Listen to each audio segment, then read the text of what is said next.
Hello and welcome to Story Behind the Story. I'm Reese Ryan, author of sexy emotional romantic fiction featuring lots of family drama, surprising secrets, and a cast of complicated, sometimes messy characters. And this is Story Behind the Story, where romance readers and authors connect. And my guest today is Priscilla Oliveras, and I am so excited to be chatting with her about balancing fun family drama with romance in this genre of romance. So we're going to be chatting about that today, as well as her newest release, Anchor Hearts. So if you are new here, thank you for joining us. If you've been here before, we appreciate you coming back.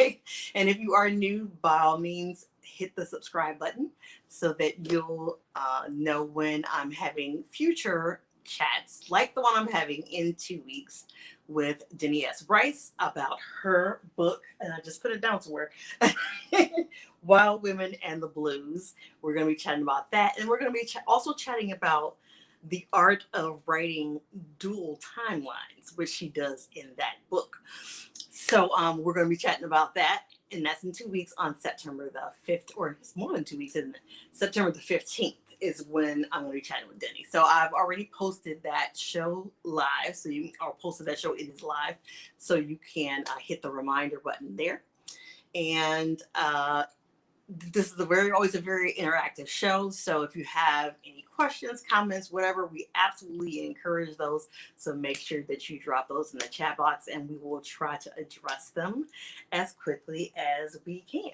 So without further ado, I'm excited to have my guest today, Priscilla Oliveras. How are you today, Pris? Oh, I'm doing great, Reese. I'm so excited to chat. Hola, everyone. Real quickly, I thought since you gave Denny a shout out, I reached across, and this is Denny's beautiful book. So if you make sure you, again, mark subscribe and be prepared to come back and chat with Denny. Yes, thank you so much. Because like I said, sure. I was just rearranging stuff when we were talking. I know. I was backstage and it was right just out of reach. So I was like, let me grab that for her. I so appreciate that. So for anyone who is not familiar with you, give us an overview of who you are and what you write. Oh, okay. It's funny because I could talk about Denny or any of my friends all day long, and then the spotlight comes on me, and I'm like, "What's my name?" So I am. I'm really excited to say tagline. USA Today bestselling author of contemporary romance with a Latinx flavor. My mom's from Puerto Rico. My dad's Mexican American, like Tejano from San Antonio, Texas. So even within my home, we're kind of like a mix of nationalities kind of underneath the Latinx umbrella. But I love being able to tell stories about people like my familia and my friends, and I have obviously a mix of friends, but and so I just love being able to tell stories that celebrate a little bit of my culture, a lot of love and romance and healthy relationships. My family is really important to me, and that kind of bleeds into my stories, kind of what we're going to talk about today. All of my books, my series will revolve around one core family, one core familia. And so in Anchored Hearts, it's book 2 in the Keys to Love series. They're all standalones, but you will meet the Navarro familia in book 1, and then you'll get to touch base with them all throughout the books. And the same way in my first series, the Match to Perfection series, it's set just outside of Chicago or in and around Chicago, and with the Fernandez sisters, and you meet them all in book 1, and then each sister gets her own romance and her own happily ever after or happily for now, but all of the sisters are in their books. And even Lily in book 3, there's a time where she's like, her sisters are always in her business, whether she wants them to be or not. And so for me, it's just a joy to be able to share the kind of stories that I enjoy reading. I love that. And I'm going to ask you about something about what you just said a little bit later. But just to say hello to everybody who has said hello to us. Mama Tony Bonita, MF Hopkins, Veronica Lockett, Pam. We or welcome you all. So glad Yes. to have you here. Thanks for coming, And everyone. yes, Terry, we appreciate you joining us this evening. So, one of the things you just said is that, and I thought I remembered that too, that you said that you had like Mexican in one half of your family and then Puerto Rican. And so I was reading Anchor Hearts and it's the family is Cuban. And this, Yes.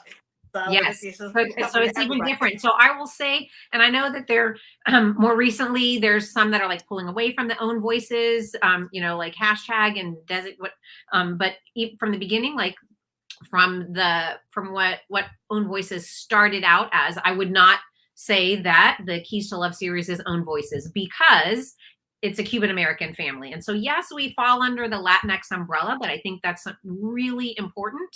Or it's a designation. If I have an author friend who, reaches out and says, "Hey, Pris, I'm writing a book with a Latinx, character, and I wanted to see if I could just get, some feedback from you." The first question I ask is, well, where are they from? Because if they're like from Argentina or, a different, I could maybe tell you basics like Spanish, maybe, but even there's going to be slang that's different. Yes. There are slang terms that we use in Puerto Rico that they don't say. That like my dad's half of the family doesn't say in Texas, and vice versa. So even like my mom is one of my beta readers. She's reading for like continuity. There was one book where the guy's eyes changed from blue to green like halfway through. What? So many of us are guilty of that. Yes. But she has caught like in the Match to Perfection series, in one of those books, a track change that she made is one of the sisters. I often, my characters will use a little bit of Spanglish because that's how they can code switch like we code switch here at home. And I do try hard to, when there's something in Spanish, I try like as close as possible afterwards, like in context, for it to be clear to a non-Spanish speaker. So I don't want anybody to have to leave my book to go to Google Translate. You did a really good job of that. Yeah, I was, like I said, I was literally reading Anchor Hearts before I came up here to start the session, and I have actually been taking using Duolingo to take Spanish for several months. So I think I'm on like a 270 days streak or something. Great. So like I'm serious about it. So like I was reading, first of all, I was happy that a lot of the words I recognized and I knew what it meant without the context. Oh, yay. But you did a very good job of also like right behind it, like using some sort of context. I try. Yeah. So, so like in the Match Perfection series, there's one time where like Lily, the youngest, and Yasmin, the oldest, are kind of bickering, and Yasmin tells her, "Cállate la boca," right? And so Lily right away says, "Don't tell me to shut my mouth. I can say whatever I want to say." So that hope, she just said, "Shut up." And you're not off to Google. But there was a time one of my mom's track changes, and one of the sisters said something in Spanglish, and my mom's note was, it can be said that way, and your cousins in San Antonio would use that word, but in Puerto Rico, remember, we say this word, and in my house we would use both of them because we would all understand both. But for the Match to Perfection series, those sisters were Puerto Riqueñas, so I needed to make sure I used the Puerto Rican word, or the slang word or whatever. So anyway, so yes, these are Cuban American. And we have a lot of Cuban American friends. We lived in the military base in Guantanamo for multiple years, and then growing up in Key West. So I felt like, and between my mom and my sister and me, I felt like we had a good grasp of it. But I will say there's one little glitch. Like we all missed a word that we use in Puerto Rico that they use something different, like the Cubans. And if I could change it, I would. And so I'm sharing just to show that no matter how many pairs of eyes read a book, there's always going to be something that we miss. But if you are in all of my books, they have in the Match Perfection, in the Keys to Love series, they have, Alexis is like, what word? All of the Navarro Familia books, so the Keys to Love series, they sit down like the Navarros every week. They have Navarro family dinner. So in one of the scenes in Anchored Hearts, they're at dinner, and Ana Maria is asking them to pass like the sweetened plantains that we eat. In Puerto Rico, we call them amarillo, which is yellow, but the Cuban word and the more like widely used word is maduros. And I know that. Like I have ordered maduros at a Cuban restaurant. But I said amarillo in that dinner scene, and I did not catch it. My mom did not catch it. My sister did not catch it. One of my editors is Puerto Rican, and she didn't catch it. A reader caught it and DM'd me. Thankfully, didn't call me out. Yeah. See, Alexis is like, oh, I call them maduros. Yes, like most people do. But we also say amarillos. And so a reader DM'd me and was like, hey, just an FYI. And I was like so shocked. And when I told my mom, she was like ghastly, like, how did I miss that? And I'm like, I don't know, Mom. We read it how many times and we never caught it. So it's like, and there, like you said, that really is true. That like no matter how many eyes go over it, it always seems something ends up slipping through the cracks. Especially when you have all those nuanced differences and stuff that you have to account for. Yeah. And so yes. And the reason why I also took note of that right away is because my sons in-laws to be are Cuban American. And so, you know. Oh, yeah. So I tag onto that right away. So, okay. So your latest release, Anchored Hearts, which is displayed so lovely behind you, is part of the Keys to Love series. So give us a brief overview of the series first. Sure. So it's Anchored Hearts, and then right underneath is Island Affair. It's 2 books as of now. And like I already mentioned, you'll meet the Navarro familia. It's a family. They have, oh, thank you so much, Terry. That's nice. They have 4 siblings, an older brother, Carlos, then Luis, who is the hero in Island Affair, then Ana Maria, who is our heroine in Anchored Hearts. And then there is a younger brother, Enrique, little bugger who right now is telling me he's not ready to settle down. So he's not ready for me to write this story yet. So I'm working on something else. They are a familia. The siblings and their papi, their dad, are all firefighter paramedics in Key West proper, or Carlos, the oldest brother, works for Monroe County. So he works out at the airport, which facilitates Luis in book 1 running into Sarah because they run into each other at the airport. He was visiting his brother. And so throughout the books, kind of like we mentioned, you'll see all the family members in both the books, but they are complete standalones. Island Affair is a fake relationship romance. Sarah Vance is a social media influencer, and she's just arrived in Key West for a week-long vacation with her semi-judgmental, not even semi, but with her judgmental family. And she finds out that her boyfriend, who she was already iffy about him, is no showing, is going to stand her up. And the last thing she wants to do is arrive at their rental house, having been dumped, when already her family thinks that she just needs to be getting her life together, doing something different other than social media influencing, although she's really successful at it. And she runs into Luis, who was leaving the fire department there at the airport.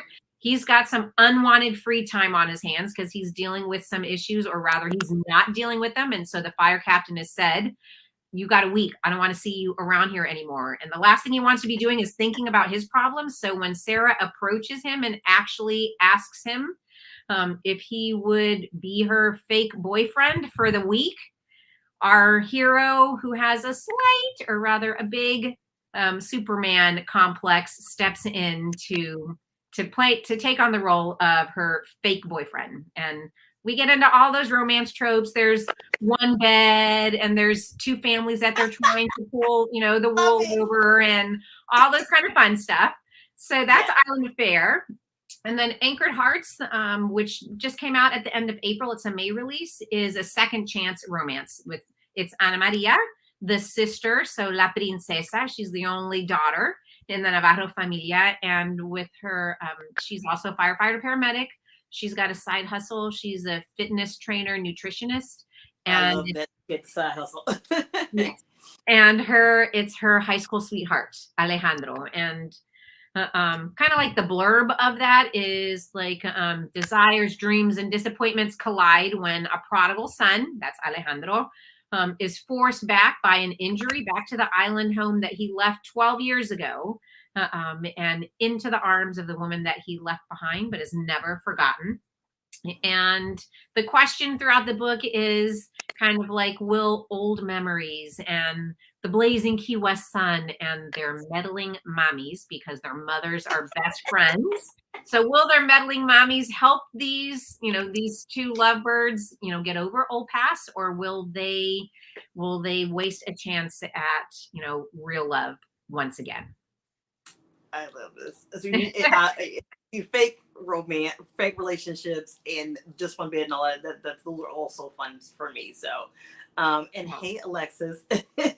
So, and Mama Tony said, "I need that T-shirt." We were just talking about the T-shirt before we came on the air. I agree, Tony. It's one of my favorite T-shirts. I've had it for a while, but I didn't want to wear it for a long time on the show because I was so behind on everything. So I didn't want to be procrastinating T-shirt and have all my editors be like, "Oh, is that why?"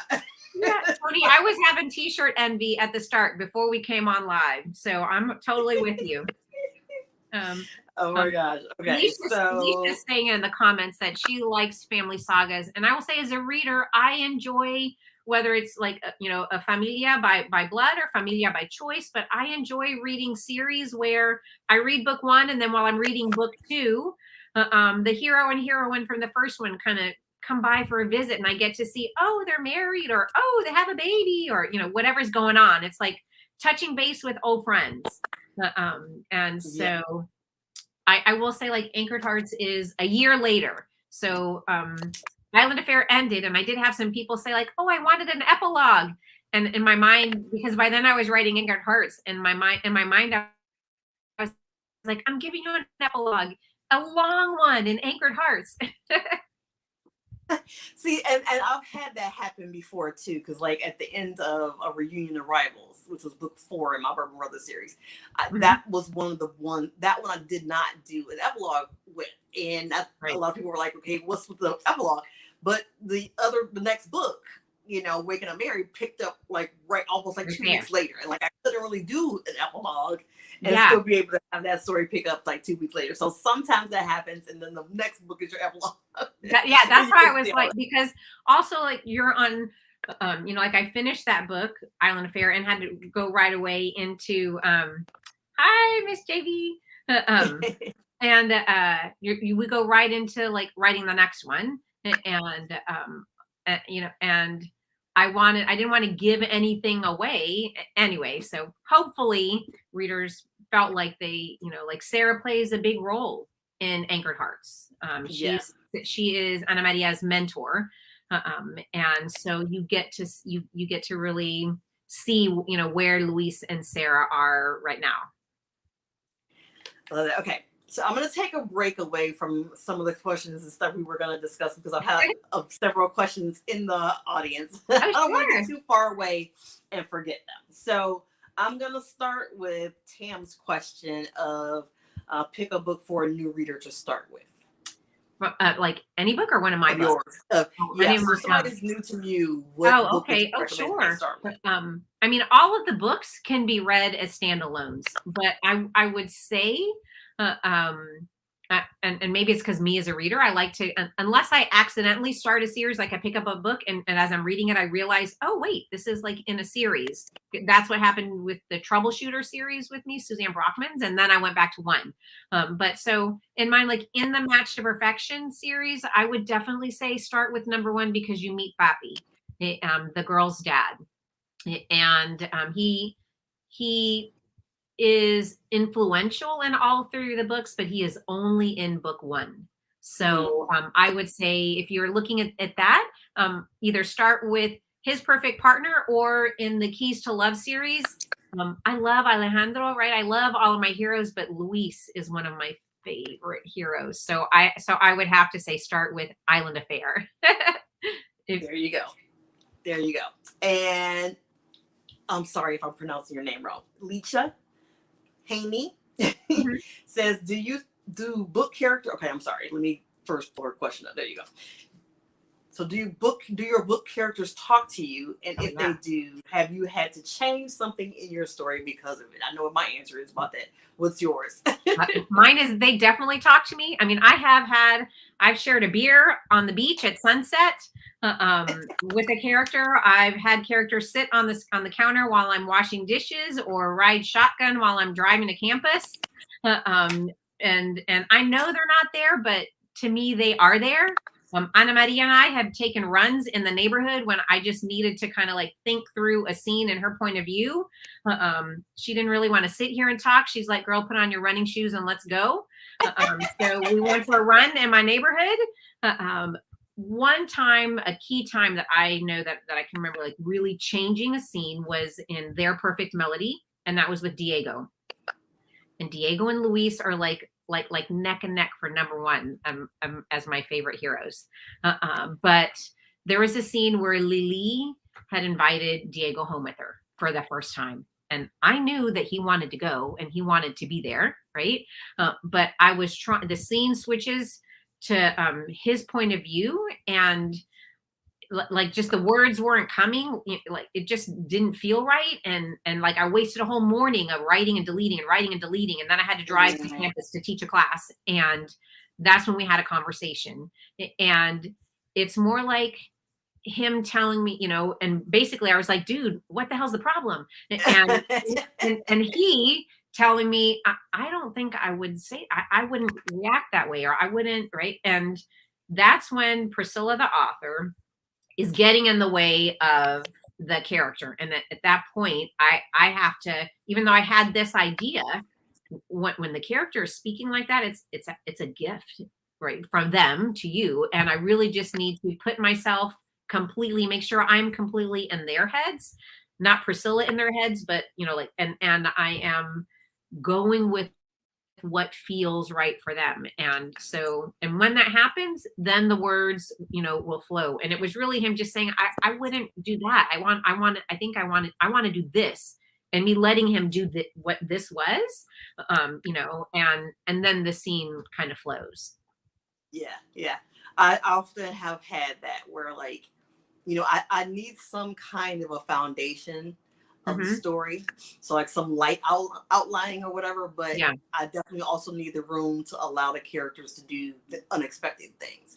And I do love when those situations happen. Those are just like usually some just wonderful points in the story when you just feel like the character is kind of talking to you or kind of just taking you for a ride, and you're just taking notes, So those are always wonderful moments in a story for me. So I agree. And then, I'm the same way. I will plot out, and so I'll have scenes before I start writing. Mostly it's to silence the imposter syndrome, like those doubts that tell me, are you sure you really know how to write a book? And I'm like, look, I got a plan here, so hush up over there. However, as we get to know the character, like I feel like I know my character well, but even as you're living in their lives with them, writing the story, inevitably there comes a time where I had a scene and maybe like a different scene needs to replace it, or they tell me something and I realize, ooh, snap, I need this to happen before like my original scene. So yes, I have that outline, but that outline is like a living document, and it can change as I get to know the characters and as they whisper something in my ear, or as I'm typing and like they reveal something that comes out and I'm like, oh wait, I didn't know that. Okay, yeah, let's go there. Kind of, Yeah. This book I just finished, the final book in the Bourbon Brothers series. There's definitely was several points like that where something would happen, and I'm like, it really deepened the story and the connection between the characters, and it was totally unexpected. But once it hit my head, I'm like, okay, I have to roll with that. I have to roll with that. Definitely. It's gonna like take me on a little bit of a detour, I gotta roll with that. It is. That's like the character, or your muse, or whatever you want to say, speaking to you, and like a little gift. Yes, absolutely. Yes. So the next question is, I was just going to say real quickly, Alicia mentioned the flamingos on the cover, and I want to say, yes, Kensington did a wonderful job with the cover. So thank you for the cover, Alicia. I love that. So MF Hopkins asks, so do you know firefighters, or did you have to do research? Both. I will say the idea behind making the Navarro Familia firefighters is first of all, the series is the first time that I decided like I wanted to have a series set in Key West. I grew up in Key West from 7th grade on. So through my adolescence and then, my early college years and early married life, if I was going home to visit, my parents, familia, it was home to Key West. And so I knew I wanted to set a series there. But that's the only time that I've like thought of, okay, I have a location, now give me a book. Usually it's the characters it starts with. From there, I was just as trying to think of, okay, so I have people living here doing what? And my sister and I grew up with a family. There was another family from our church that we were close with, and they have 5 boys. And 4 of those 5 boys have grown up to become firefighter paramedics in Key West and in Monroe County, like a lot of their other family members. And thanks to Facebook and visits back home, to Key West, we've stayed in touch. So I immediately thought of the Sellers boys, who I know are now men, but they will forever be like the Sellers boys, in my head. And I knew that they would help me. Like we've stayed in touch when we go to visit. And so I reached out to Eric, and Eric and went to high school with me. He was in my grade. His younger brother, Heath, was a year behind. And then he's got a next two other brothers, Mark and John. And one of them went to school with my sister. And I just reached out to them, and we had talks on the phone. We had talks over dinner. Like when my papi and I went down to Key West for a research trip, and Eric set it up. So I got to spend a full day hanging out and doing ride-alongs with 2 firehouses. Oh, how cool. Yeah. And at the second one I met, there was a female firefighter paramedic, Daniela, who was just wonderful, like for breathing life into Ana Maria. Because even though the Sellers boys are all boys, I think being a mom of 3 daughters, I wanted there to be a girl in the family. I didn't want just all guys. And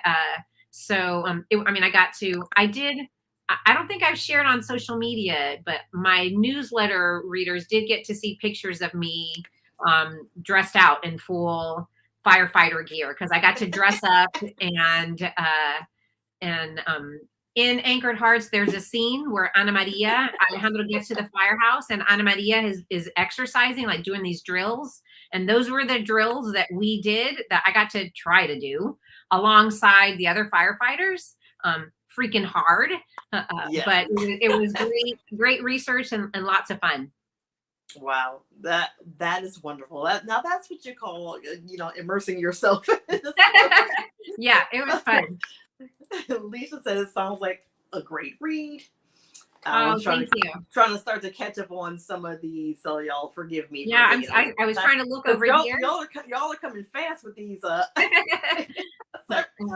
And yes, I love family sagas too. That's something that I love so much. Family drama is always so much fun. And as Mama Tony said, series, period. I love series.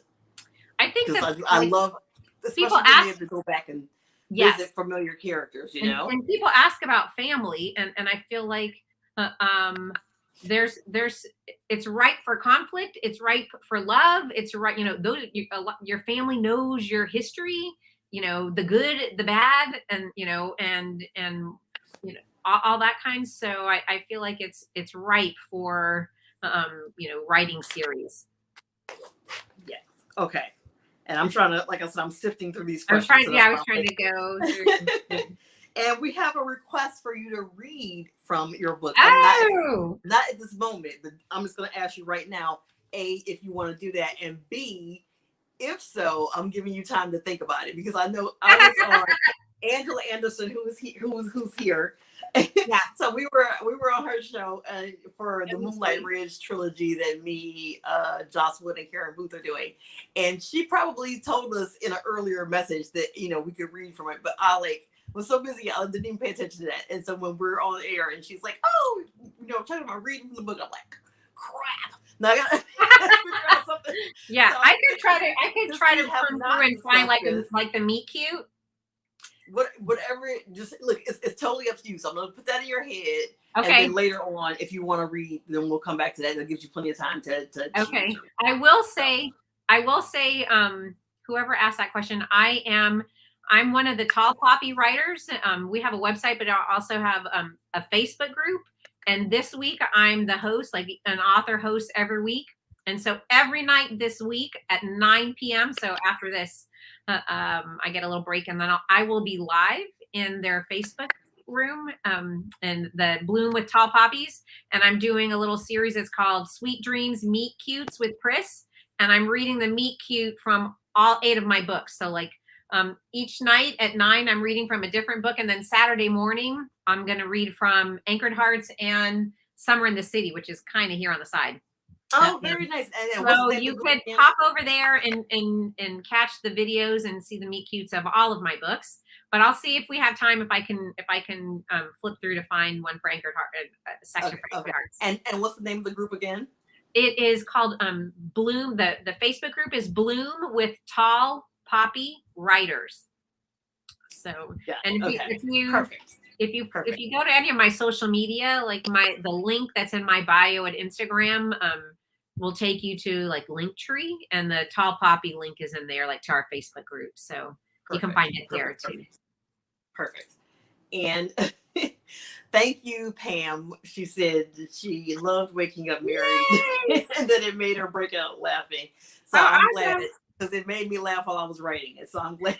I'm glad it made you laugh, because that's the other thing too, is like when a lot of times when you're writing a story, like you don't know, okay, is this moment like really emotional, or is it just sappy, or is this like really corny, or is it funny? You know, you just never know. But so it's always nice to hear that, you know. I know. Well, yes. For readers as well. Tony's asked me if I can put it in the chat, but I don't see how I can type here on StreamYard.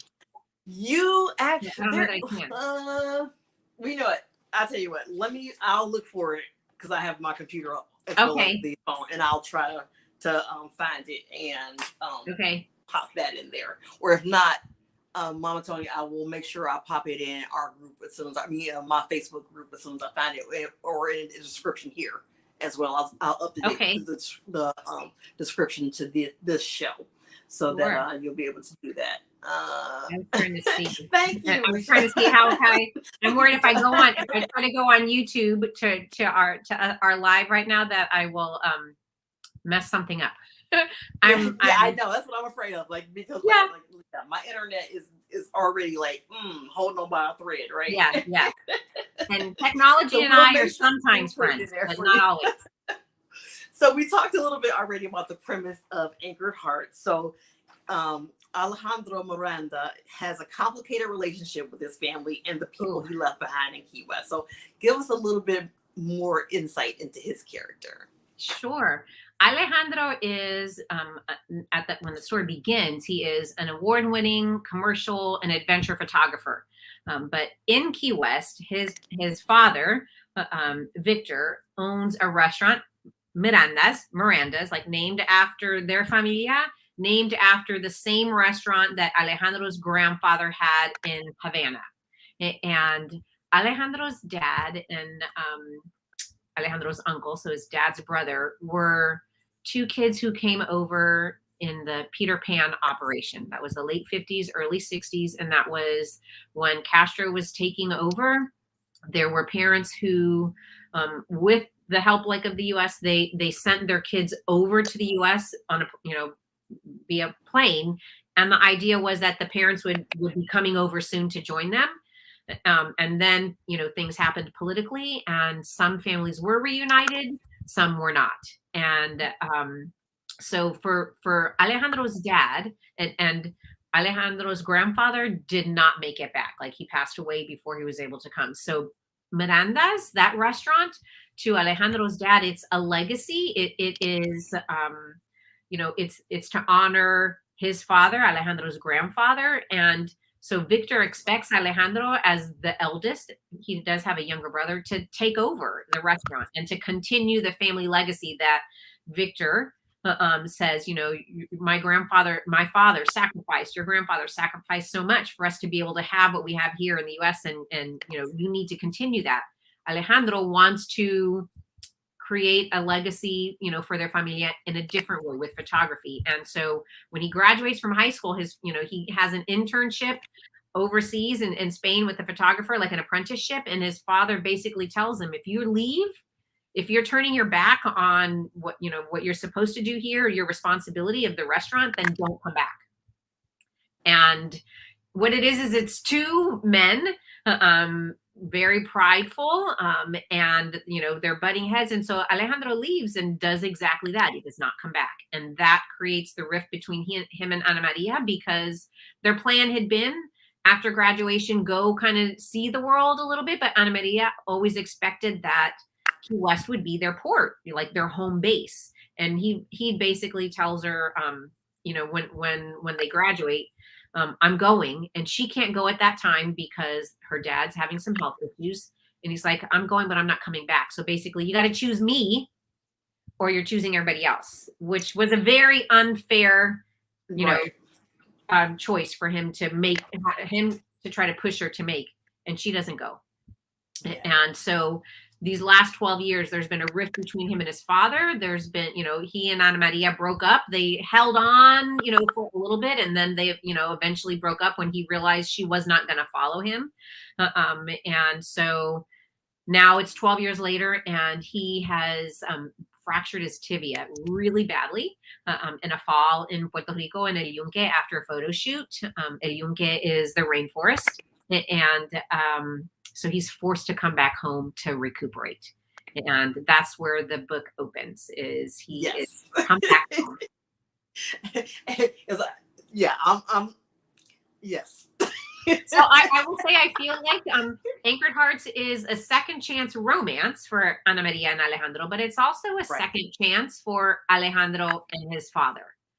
You know, and so that question becomes, can those two relationships be mended, or you know, has there been enough maturity in Alejandro and Ana Maria? Is there been, you know, some kind of change in Victor? And I hope that I did it well enough that but that's one of the reasons too, I think I love family dramas kind of so much, is that whole thing is, in addition to them, you know, finding a way back to the love interest or whatever, especially when it's a second chance, but also there's like, you know, this like mending this relationship with family and friends and, you know, whatever. So but we talked about Ana Maria and how she was really shattered by Alejandro leaving and abandoning her all that time ago.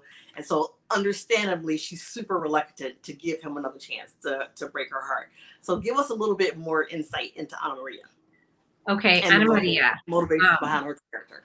Ana Maria is, familia is really important to her. You know, like her roots are there in Key West. And when the book opens, she has kind of realized that unknowingly, these past 12 years, I mean, she would tell you her life is fine. She loves her job. She, you know, she loves working alongside her brothers and her papi, and she likes her side hustle. Privately, she really wants to pursue that. She's been slowly building an online presence and online, you know, clientele as a nutritionist and as a, you know, personal trainer. But she has allowed herself to settle. I guess I kind of feel like when I got to know her, that she's done what a lot of women, a lot of Latina women, I will say, like when I talk amongst my friends, have done, where you're settling for yourself and putting others first, or, you know, not going for you know, what you really want. And she has finally realized that all these years she's been happy, but she could be happier. She's been like waiting for that other shoe to drop, waiting for Alejandro to maybe come back, not realizing it, but the relationships that she has had were like dead end relationships. And there, you know, that she didn't admit to herself. And so the book opens and she is finally ready to start pursuing, you know, her dreams, and she's like full force. And that's how Sarah from Island Affair is helping her in, you know, build her business. And then the shoe drops in the form of Alejandro coming back. Yes. And it's a book where they both have to realize that it's okay to have your own dreams, right? And your own pursuits. If you are, yes, Donna, I agree, that so it is okay for them to have these separate pursuits, and for your partner to have these separate pursuits, as long as you find the ways to be together when you can, to be supportive of each other. And a healthy relationship is that. And I do feel that the romance genre of today, maybe not decades ago, but it's a celebration. There are examples of healthy relationships between the love interest and then also those that they surround themselves with. That's what helps the HEA. And so in Anchored Hearts, it's Ana Maria realizing that, she it's okay for her to go pursue what she wants to pursue. Her familia is there. Even her papi at one point tells her, don't let me or us hold you back, right? Like she's been kind of doing. And Alejandro has to realize, because I think one of the cruxes of a second chance romance is that whatever the problem was, whether it was individuals or whatever broke them up in the past, those two, your love interests cannot still be in the same place when the book opens, or at least when the book ends. Because if that conflict, if that personality trait or whatever is still there, even though the book might close on a happily ever after, I, as a reader, am going to be like, oh man, they're in trouble, right? Yeah, exactly. So you have got to address that issue. Ana Maria didn't go in the past. I don't know if this is a spoiler or whatever. In the past, because she realized Alejandro was out there pursuing what he wanted, to be a photographer. She didn't know yet back then what she wanted to be. And had she gone, she would have just been following him and not following him for herself as well. Right. And so now in the book, she is trying to, follow her real dream. And he's got to come back and realize how unfair it was of him in the past. And how can he be supportive of her now? How can they be supportive of each other? Yeah. They need that to happen. I love in order when we to get have that second chance. Yes. And Mary, we're just glad you made it. So don't worry about it. We're glad to have you here. I think I found Veronica said, oh, sorry, go on.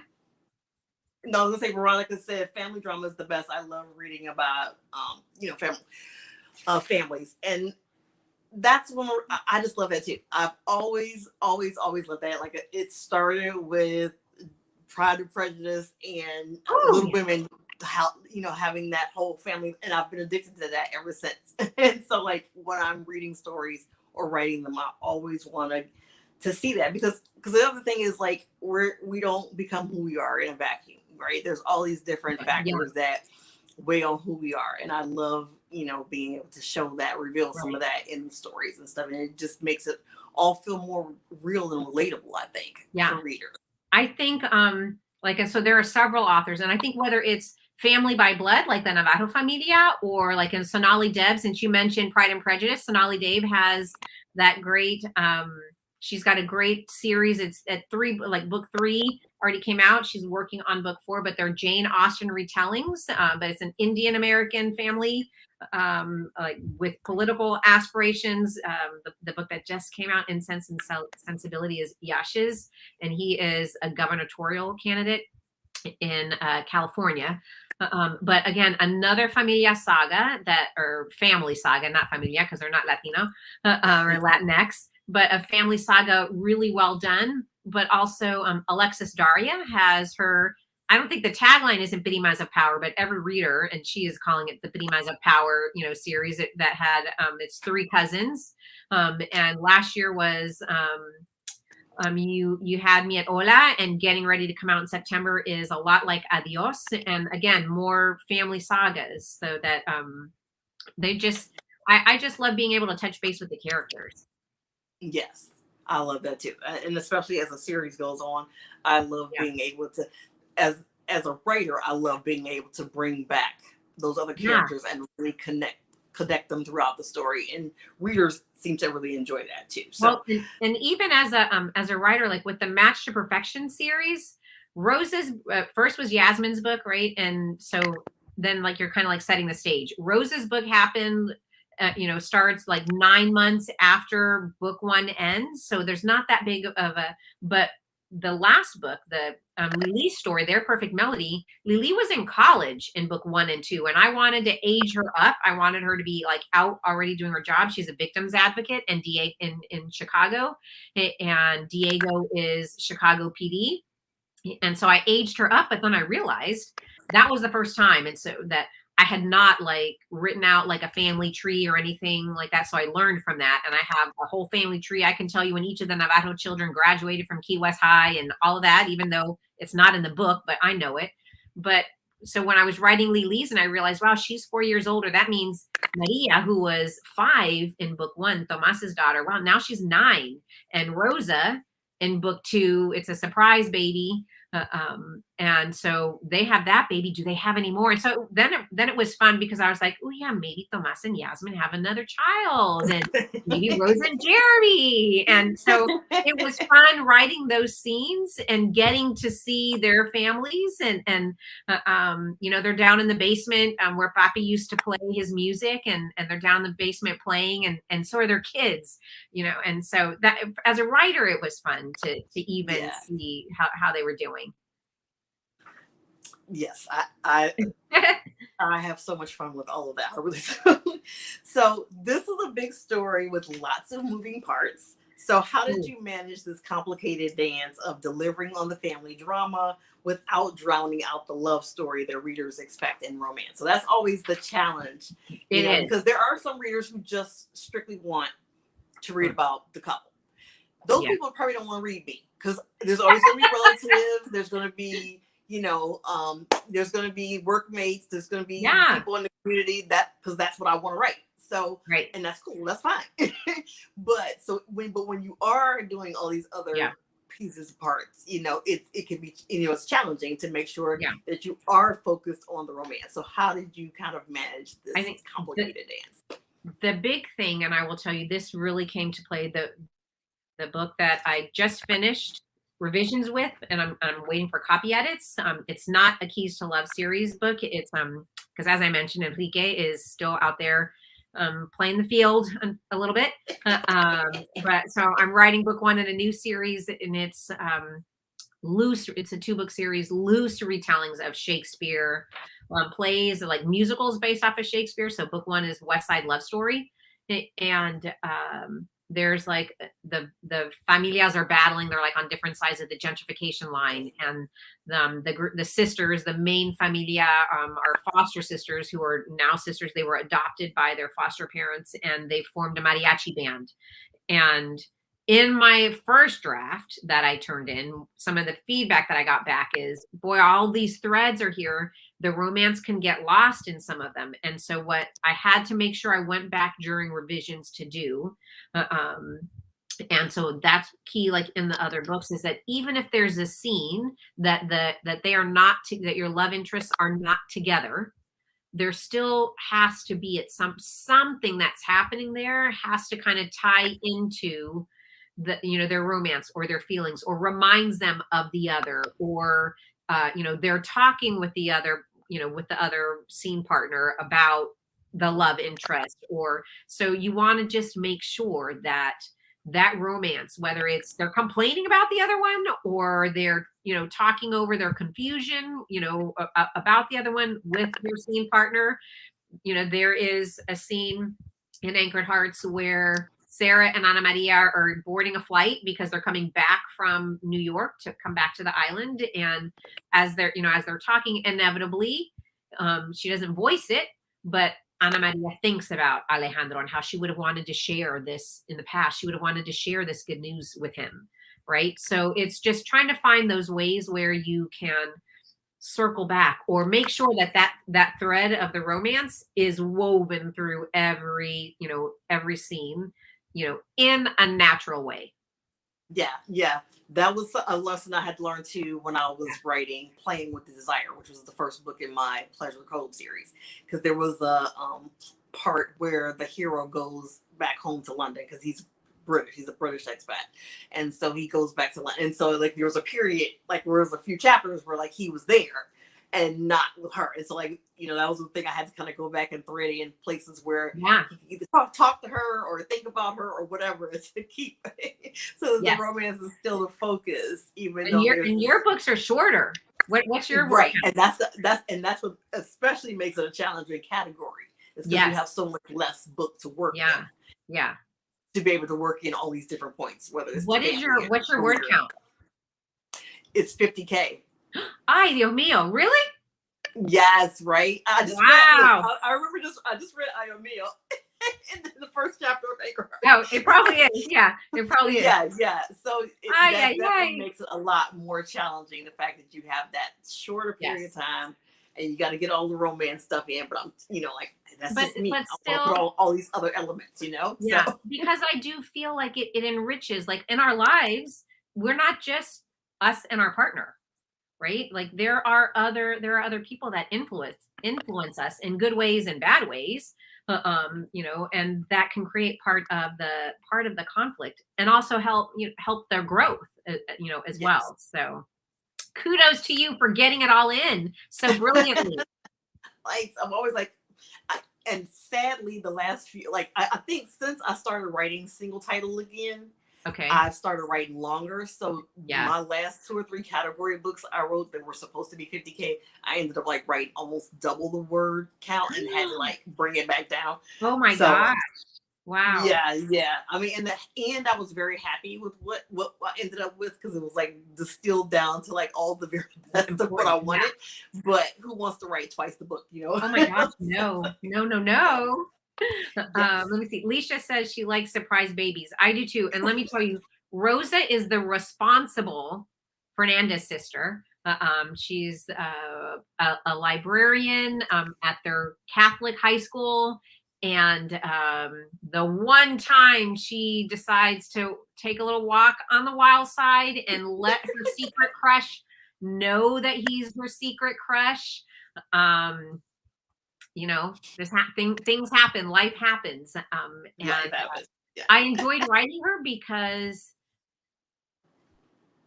everybody expects her to make like the right decision, right? So when Rosa and Jeremy were kind of hard to write because they're 2 really good people. So I just wanted them to be happy.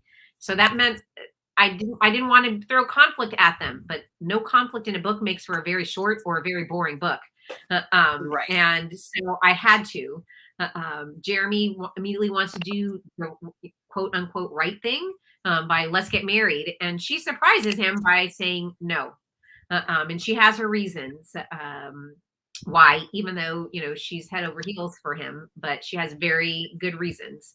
And so it was another fun book to write. But, I love that. And then Tiffany says, I enjoy following Priscilla and her travels lately. Have you found inspiration during your travels? A lot of times I will travel. I will travel places because I want, so like a trip to Key West because I want to go, but like, hey, I'm writing a book, so research. Or I will travel. Like my girls are all adults now, so they're all off adulting, and if I can turn a trip to visit them into a business trip, like okay, let's make a signing, or I was just in New York City. Thank you for vaccines. Visiting 2 of my girls now live in New York City, and when Summer in the City, which I'll slide over a little bit so you can see it, is set in New York, and so Summer in the City had just released, and so I used it as an opportunity to promo and took pictures of Summer in the City all over the city. And I haven't made the reel yet, but I will. In the book. In the novella, Summer in the City is an anthology. It's 3 novellas. We've got 3 good friends that are planning a girls trip trip out of the city on the weekend, starting on Saturday. But Friday night they go to their separate ways and their separate plans, and a blackout hits New York City, like boroughs wide, not just the borough of Manhattan, but all of the boroughs. And the girls are stranded in their different places with unlikely heroes. And then mine is called Lights Out. It's a secret kind of crush from high school, both of them. It's Mateo and Vanessa. They were in rival theater troupes in high school in Tampa. Now Mateo is kind of like a Lin-Manuel Miranda rising Broadway star. It's opening night of his passion project. He's written a musical about Roberto Clemente, a famous baseball player from Puerto Rico and a humanitarian who actually died in a plane crash trying to take supplies to earthquake victims in South America. Wow. And so it's opening night of Clemente, the man, the myth, the legend. And Vanessa Rios is in the audience, and she's no longer performing. Now she is a writer. She's like a theater critic. And in Mateo's last performance, his last play, she gave him a scathing review. So he's not very thrilled to see her in the audience. And the power goes out in the middle of the first act, and of course they wind up together, and it's what happens. But in the book, she winds up having to go home to his apartment with him, and so they make a trek up 8th Avenue. And so while I was in New York, I made the same trek. I started at the Booth Theater, where I imagine Clemente debuting on the stage there. And so I started at the Booth Theater, and I made the trek all the way up to where I envisioned Mateo's house or apartment being. And I snapped pictures along the way. And so I will get a reel up soon on social media, so we can walk the walk of Mateo and Vanessa.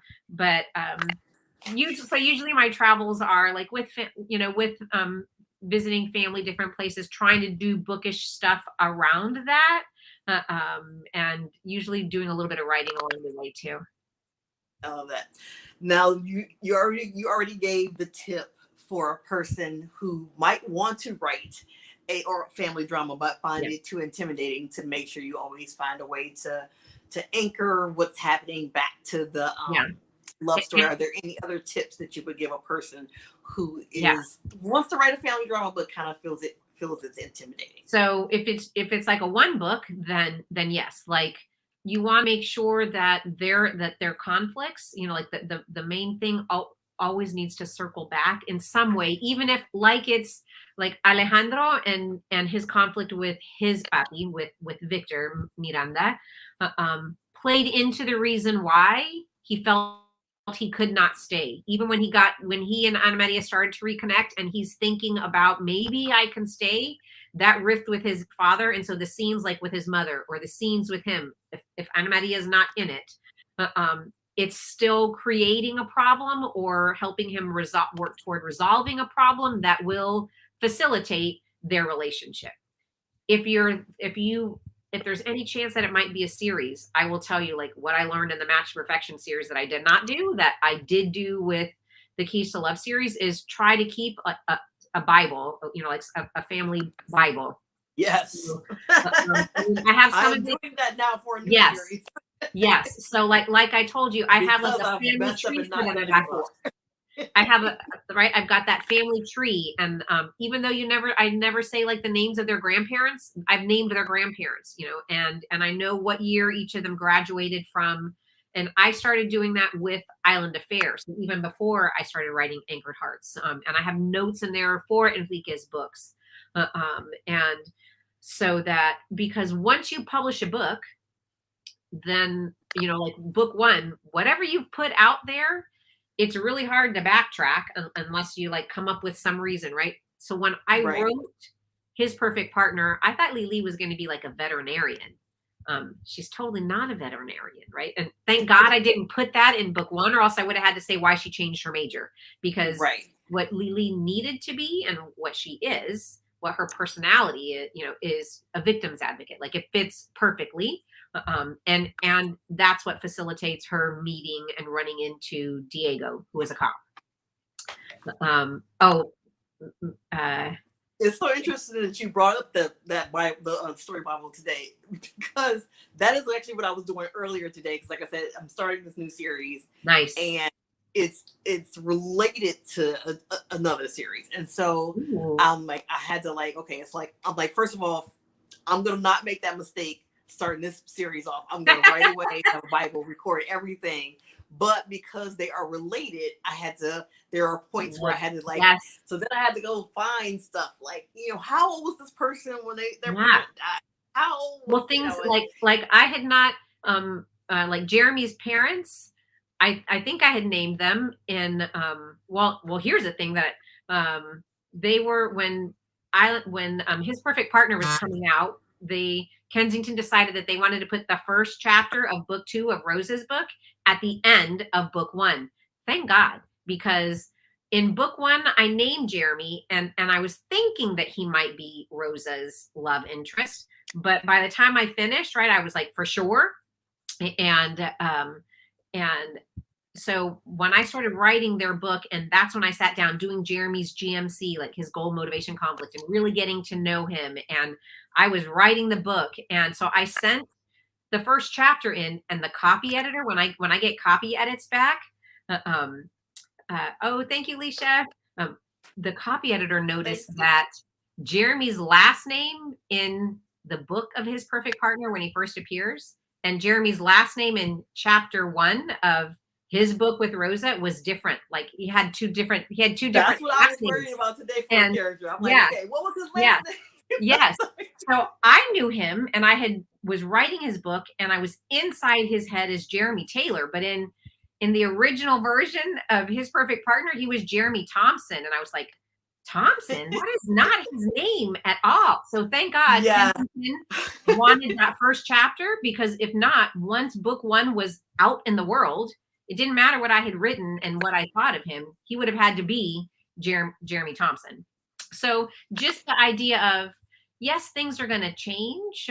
Like Enrique's story is a little bit different.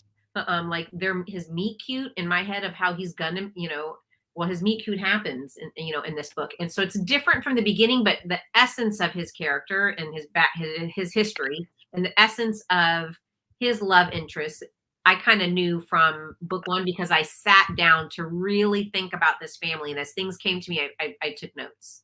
So that's what I would really recommend. Mary McCoy says, I remember when he died, I was in grammar school. I'm assuming you're talking about Clemente.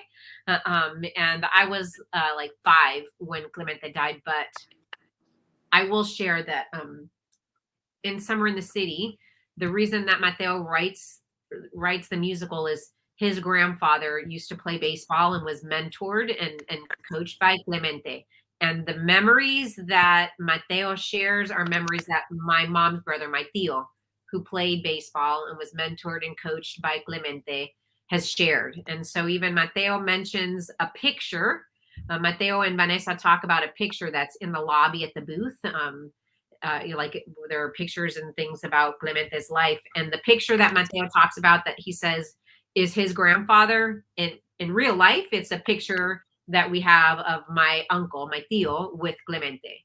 And so I grew up, like my abuela had a poster of Clemente in her room, so it was writing Lights Out was lots of fun. It was kind of like a bright light. And last year, Anchored Hearts is so angsty that when I got to take a break from that and write Lights Out, it's a combination of I love Broadway and I love baseball and Puerto Rican pride for Clemente, and so I loved writing it. And in the opening scene when Vanessa is there in the audience at the booth and Mateo is on stage, I just kept thinking, oh my gosh, my abuela would love to see this musical. I love that. All right, so you mentioned several, but what are some of your favorite stories and series that marry the theme of family drama while also delivering deeply emotional romance? You gave us some before. I did. I said a couple. Just repeat them for anybody who didn't. Sure.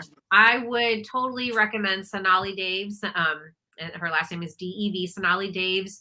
Any of her series, but right now the series she has going on, it's Jane Austen retellings. And so the first one, that's book 1, 2, and 3, it's Pride, Prejudice, and Other Flavors, A Recipe for Persuasion. And the one that just came out this summer is Incense and Sensibility. And then Alexis Daria has Primas of Power series, is that's how kind of everybody knows it. Last summer was book 1, You Had Me at Hola, and September 14th, so you can pre-order it now, is A Lot Like Adios. And so it's 3 cousins, and their stories. So those are two that I really recommend. I'm trying to, Tiff Marcello does wonderful, stories. Gosh, her Once Upon a Sunset is a beautiful, it's two generations. It's a romance for the mother and a romance for the daughter, who's like in her late 30s. She's an OBGYN, the I daughter. love when we have multi-generational. And Yes. I'm going to stop for 1 second just because I forgot to ask. Before Sure. I asked you, I wanted to ask readers to drop in the comments some of your favorite. Yes. Oh, yes. Yes. So, but by all means, if you have some favorite series that are like family dramas, highly emotional family dramas, make sure you drop those in the comments to share with other readers, because we all are readers first, and we love discovering new books. So I'm sorry, go ahead. Oh no.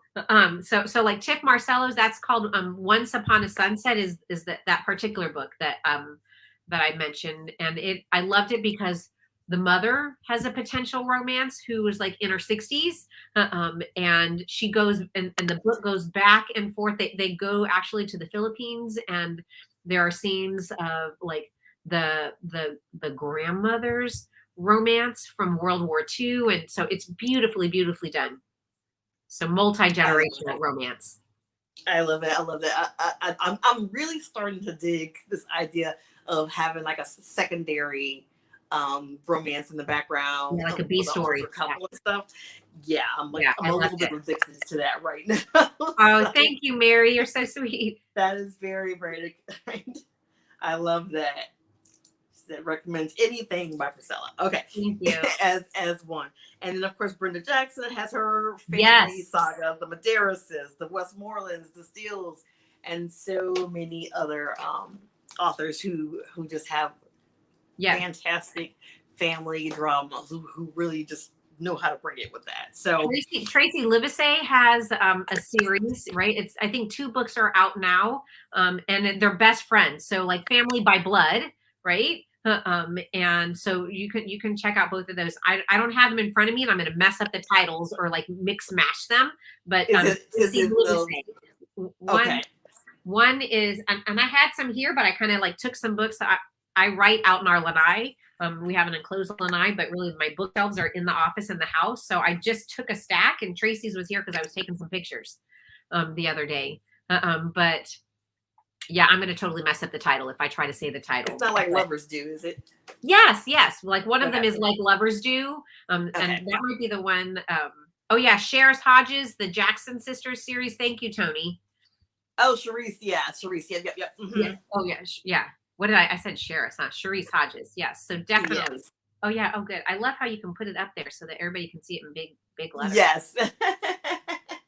Oh, and Farrah definitely knows how to bring.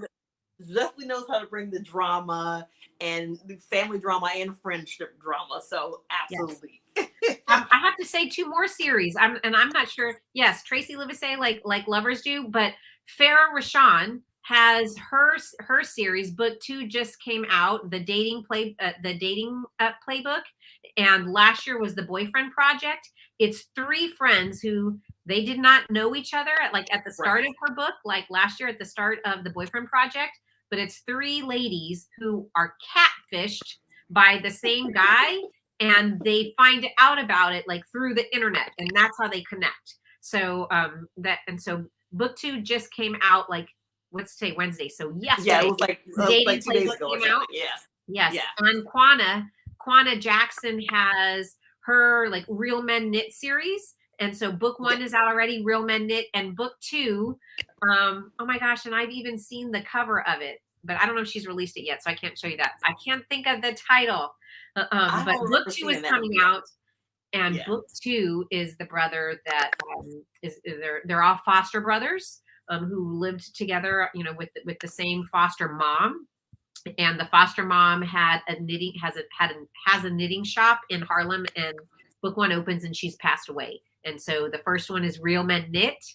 And oh my gosh, I'm going to kick myself that I cannot remember the second one, but it is coming out next year. Look up Quanah Jackson.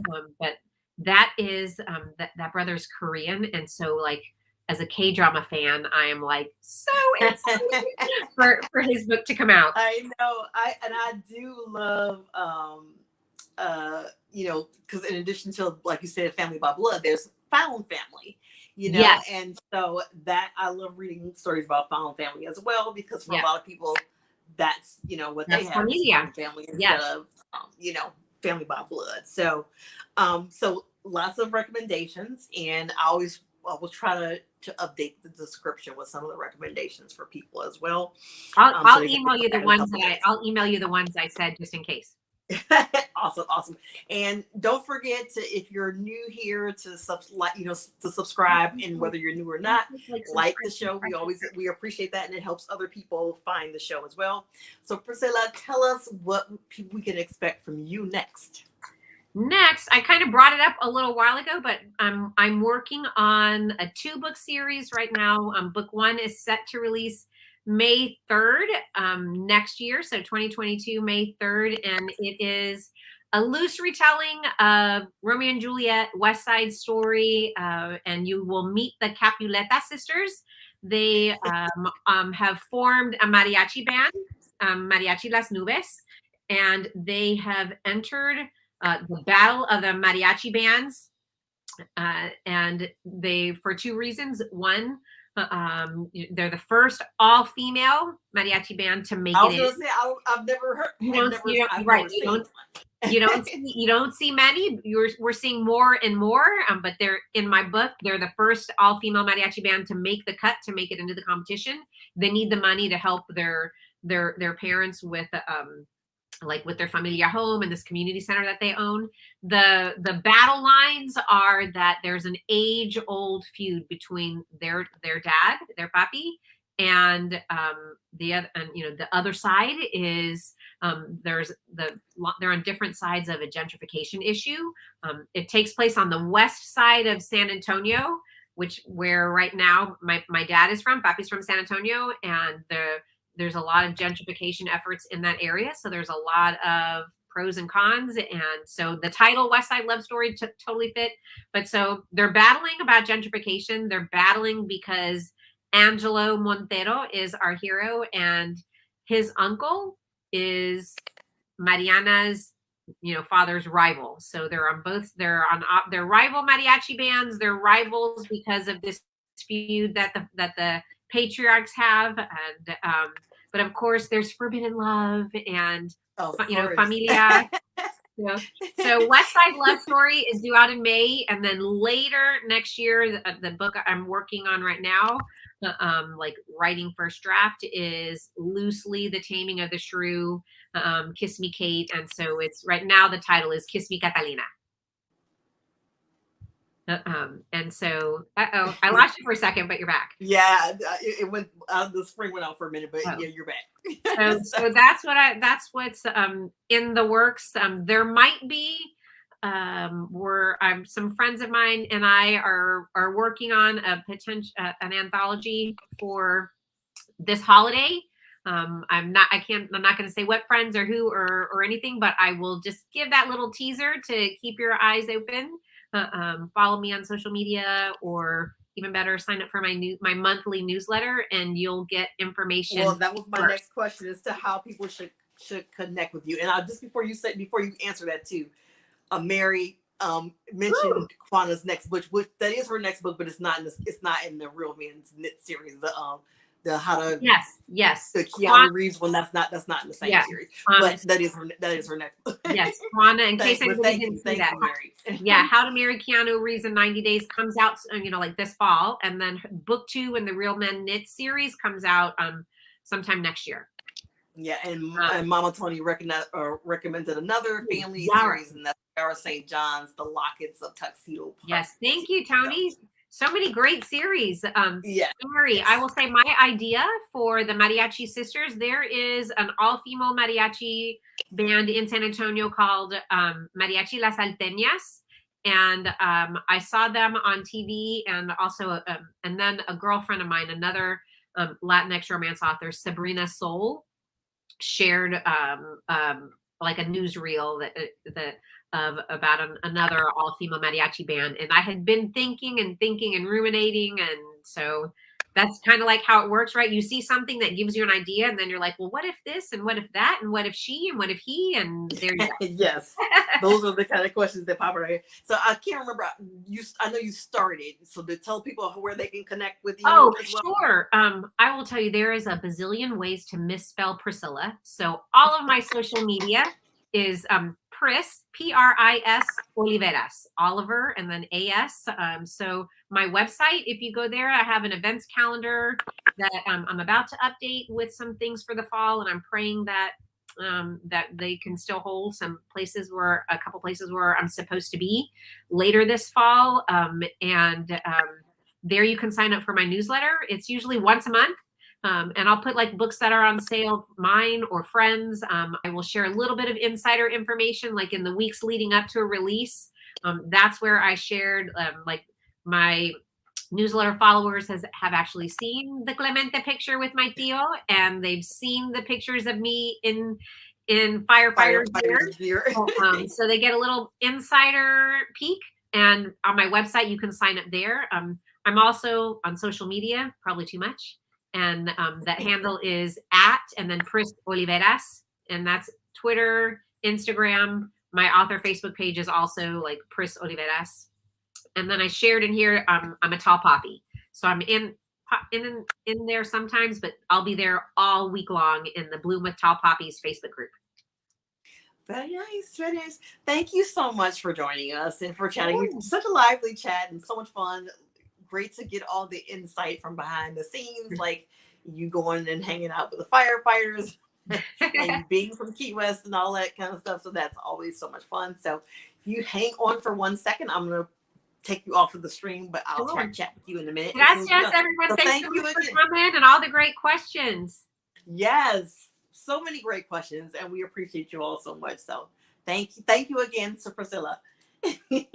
So thank y'all again so much for being here. Make sure you like the show, subscribe if you're new here, and my next guest will be on September the 15th, and that's going to be Denny S. Bryce. We're going to be talking about Wild Women in the Blues, and we're going to be talking about that complicated dual timeline that she did in that book, as well as other authors have done in their stories. And so we're going to kind of talk about some insight on that, something super challenging that I would love to do, but I just don't think I have it in me to do. But again, don't forget to subscribe, like the show, and share. And thank you all for being here. Until next time, happy reading.